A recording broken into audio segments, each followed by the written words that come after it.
Hey everyone, hopefully having a good day. My name's Andy. My channel's Finding Value. Today we're going to do our daily technical analysis, updated commodities, work our way through the dollar, yields, precious metals, and commodities ETFs that I follow. I'll interject my financial opinions as we go through it. And if you need help with anything, check out finding-value.com. That's where I dive deeper into all these topics and subjects, looking for potential investment opportunities and sharing those opportunities with everyone in the community. I just recently shared how I would allocate to commodities and the companies that I would allocate to. That was one of my more recent Q&A sessions. To give you an example of some of the things that we go over. We do have a special going on, special to the coupon code. You can save 50% off the first month only on the monthly membership, and a larger discount on the yearly membership. And you can always switch from a monthly to a yearly and get that special using that special coupon code. All right, let's dive in, take a look, see what's going on today. We've got a little bit of weakness in the dollar, down 0.18%, but I'm still sticking with the upward arrow. The reason I am doing that is it started here. You're bullish engulfing. It went into flagging, and then we broke out of that resistance or bottom. So we are coming on up with momentum. We're pretty early in the move. And we just encountered some resistance, which is this resistance through here that we are trying to go through. So it doesn't mean that we will reverse, but we very well could do a loop, go sideways. If it's strong enough, it can punch through. I don't know the very, very short term what I'm not a reading a genie in the bottle that can make predictions. But what we do is we look at it. You can see there was some resistance up here. We came on back, but I still think that the overall trend is up. Maybe we go all the way back to 100. Maybe there's a little bit more downside in this before starting to head higher. But this trend is up. We're just encountering some resistance in the short term. Yields, 2-year yield is chopping sideways today, but the overall trend is higher. It's just a small bloody nose next to a large green-bodied candlestick. So the trend is still up, and we'll see if we can punch through this resistance trend line and get above it. The 10-year yield up slightly. And again, I still think that trend is higher. And we'll see if we can work our way on up.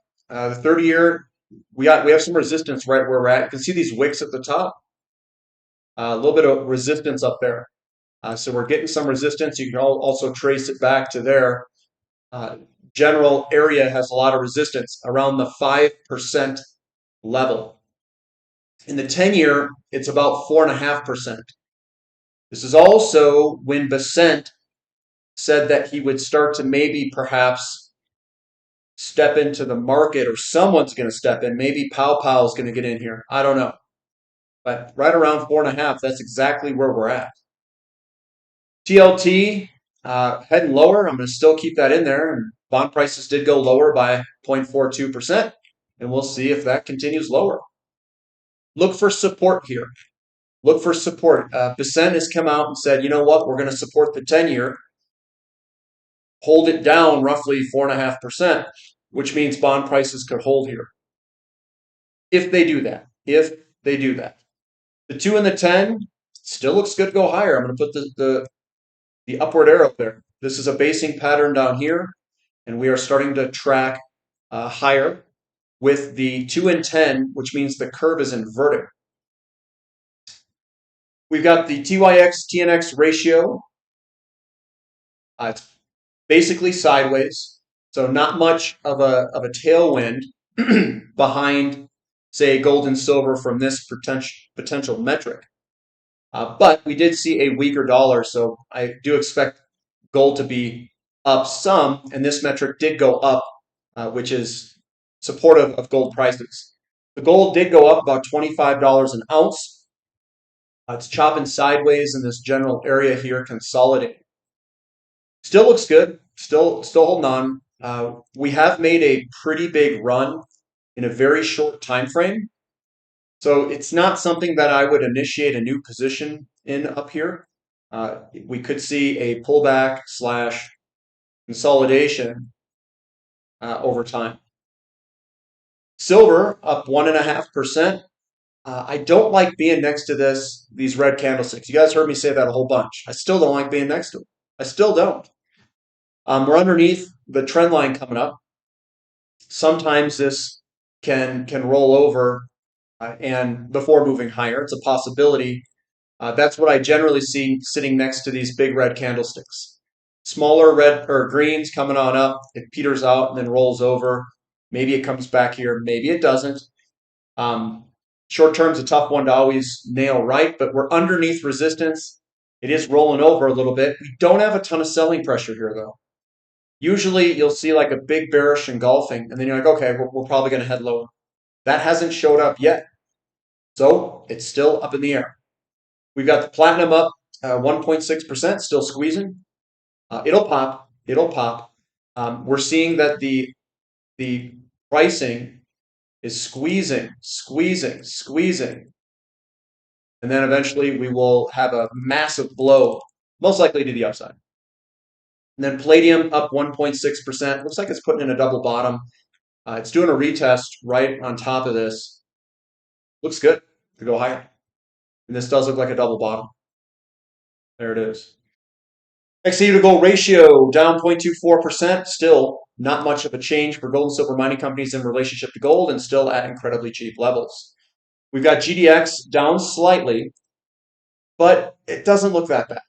I'm still going to leave the upward arrow, kind of looking at like a retest here. GDXJ doing something very similar, and SILJ underneath resistance. And I think it's going to try to go higher. I don't think this is a topping pattern. You don't put a low here, put a higher low, and just be ramming into resistance. We're doing that on purpose. We're trying to break through. So we'll see if we can break through it. Crude oil up 2.74%. It looks good today. We've got some good follow through. I've got the upward arrow. Now, the next main step here is to get back above this area right above us, which is resistance. That resistance is in a 67, 68 per barrel range. So that's what we're trying to punch through. We've got a nice little double bottom here. It's looking good. We've got the shoulder, head, shoulder, and we'll see if we can punch through it. TTF gas trying to punch through its own resistance level, kind of like a shoulder, head, shoulder developing or something like that. We've got natural gas in America also underneath resistance. It doesn't look bad. We've got two small red candlesticks down inside of one big green. That's generally a bullish formation. So we'll see if we can punch through this resistance. Now, some people are probably saying, well, this is a shoulder, head, shoulder. We'll see. It could be. We'll have to see what it looks like. Now, I see that pattern a lot where these fail. This fails and it goes higher. I see it all the time. It's not even like a little bit. It happens all the time.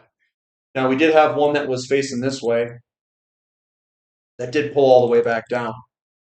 Warm weather, increased inventories, and TTF, all that stuff. But we'll see if we can punch through there. Our boy XOP, yeah, you know me, up 3.29%. Pretty good today. Pretty good. And again, we're starting to focus on resistance levels that are overhead.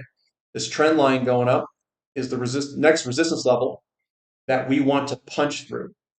So we could very well see that this trace here, it could trace out something very similar to that. OIH up a little bit. Not as much of a strong move as XOP, but we popped to the upside of this little pattern. Not much selling pressure. Still looks good to try to work its way on up. We've got important resistance that we want to punch through, which is at 260-ish. Newcastle coal futures down slightly, but still looks good to me. We're sitting above support. We'll see if we can keep punching higher. We're at support though. I did see a little bit of selling pressure through here on the weekly. That we want to start getting through all this. We want to get on top of all that if we can. So we're still in a battle against buyers and sellers down here. Sprott Physical Uranium Trust continuing higher, up 1.15%, looking good. looking very good, and hopefully we can break out of this flag pattern that's developed. It started in February of 24, and hopefully we can punch through that. But everything looks bullish on the longer term, guys. Everything looks bullish. There's your base, your breakout of the base, the retest, and then usually you go into a long bull market. Uranium is up 1.92. That looks fantastic. Got the nice little arrows all up there. URA up 2%. That's good. I like seeing positioning in the equities, so that continues higher.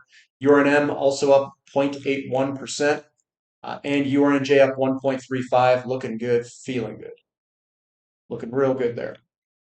Nickel up 1.33. It looks like the buyers are stepping in, getting some buying pressure. Hopefully we can get some follow through and get out of this little bottom area. We've got copper up 1.85. I've got my awesome drawing in through here where we are chopping back and forth. We'll see if that plays out or if we can punch through a little bit earlier.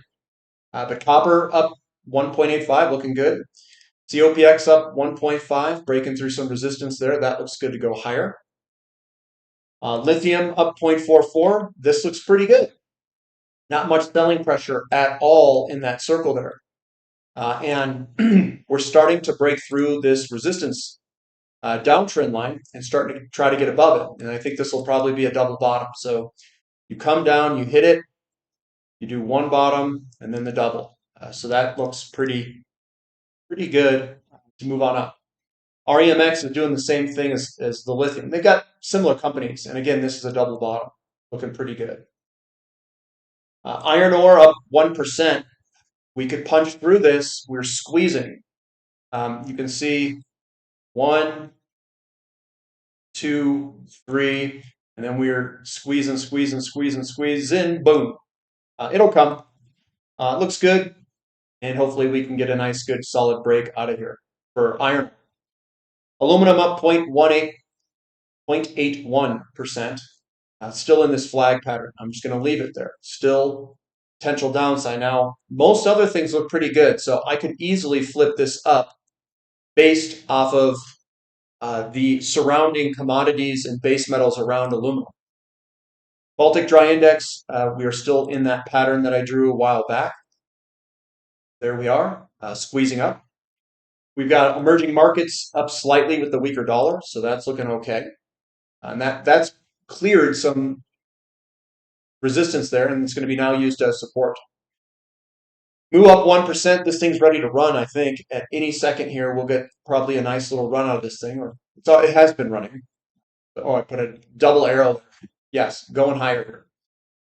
Carry up 0.5%. That looks good. We're up into that resistance support level, which is coming across here. We got XHB up 0.35%. This looks like a bottom. Most everything follows home builders. If you guys look at commodities, home builders and commodities there is some correlation there. That looks good to go higher. Russell's going on up 0.5. Pretty weak move there, though. And I'm not really looking at volume. I know the volume's been kind of low. But S&P 500 up 0.72%, getting above this resistance area. We've got NASDAQ up 1.6, getting above its resistance area, so that's looking better. SMCI up 16%, putting in that double bottom. Your buy point, you have a falling wedge. It's a 3-hump consolidation. I would have been doing it like in here or in here if I were to use just technical analysis. NVIDIA up 5.63. It's breaking through that resistance. It's starting to gap and run. So that looks really good for NVIDIA. Bitcoin's up 1.75, just underneath resistance. We'll see if we can punch through it. It looks good to try to do that. We've got Ethereum up about 6.8%. It's another flag pattern that it is breaking to the upside. So that looks strong. MicroStrategy up 4.13%. And I've got a potential consolidation flag pattern. Maybe that could develop off the bearish engulfing that we got yesterday. We'll see if that occurs. VIX down 0.82%. That's below the support resistance area. And that's all I've got for today. So give me a thumb up for the content. Subscribe to the channel. Subscribe to the website if you'd like. Use that special coupon code, special code. I'll be releasing a midweek update either late tonight or early tomorrow. Look for it. That's where I share my opinions freely about the individual companies, the chart setups. I go through very similar to this, individual companies and what I like in the markets and what I'm doing, where I'm positioning. So that's all I've got for today, guys. Catch you next time. This is Finding Value.